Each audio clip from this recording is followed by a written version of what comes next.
दोस्तों नमस्कार। दोस्तों हाल ही में वर्ल्ड मेट्रोलॉजिकल ऑर्गेनाइजेशन यानी WMO यानी विश्व मौसम विज्ञान संगठन ने एशिया में जलवायु की स्थिति 2023 नामक रिपोर्ट प्रस्तुत की है।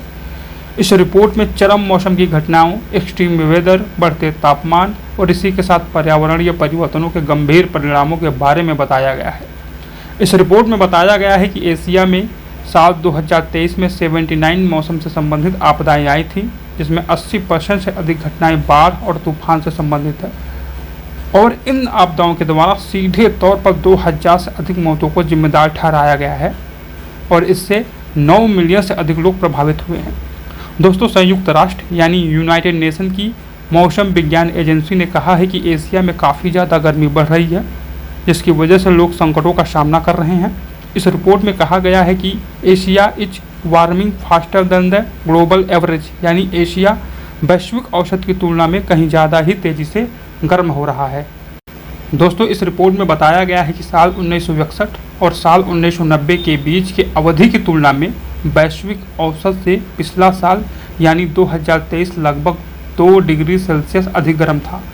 कहा जा रहा है कि रिपोर्ट में जो बातें बताई जा रही हैं वो बहुत ही चिंताजनक है, क्योंकि इस घटनाओं से मानव के जीवन पर, समाज पर, देश की इकोनॉमी पर और इन्वायरमेंट पर गहरा प्रभाव पड़ता है। क्योंकि जलवायु परिवर्तन से सतह का तापमान बढ़ जाता है, ग्लेशियर पिघलने लगते हैं, समुद्र के जल के स्तर में बढ़ोतरी होने लगती है, जिसकी वजह से हर क्षेत्र पर गंभीर प्रभाव पड़ता है। मानव पर, पशु पक्षी पर जीवन का संकट उत्पन्न हो जाता है। सोच कर देखिए दोस्तों, यह कितना भयानक संकट खड़ा हो गया है।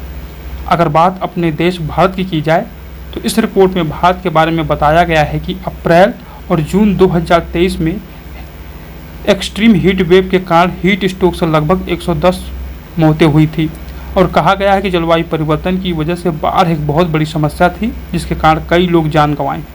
आप जानते हैं कि अगस्त 2023 में हिमाचल प्रदेश और उत्तराखंड में क्या हुआ था, जिसकी वजह से वहाँ का बुनियादी ढांचा और कृषि का काफ़ी ज़्यादा नुकसान हुआ था। दोस्तों इस रिपोर्ट के मुताबिक 2023 में जितने भी मौसम संबंधी घटनाएं हुई थी, उनमें बाढ़ मौत का प्रमुख कारण थी, जिसमें भारत, पाकिस्तान और यमन शामिल है।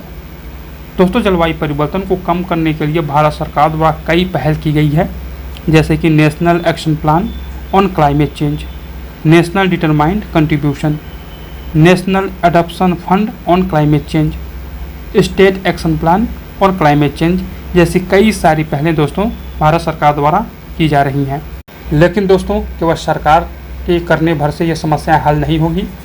इसके लिए हर एक नागरिक को जागरूक होना पड़ेगा और इन्वायरमेंट के प्रति संवेदनशील तो हर नागरिक को होना ही पड़ेगा।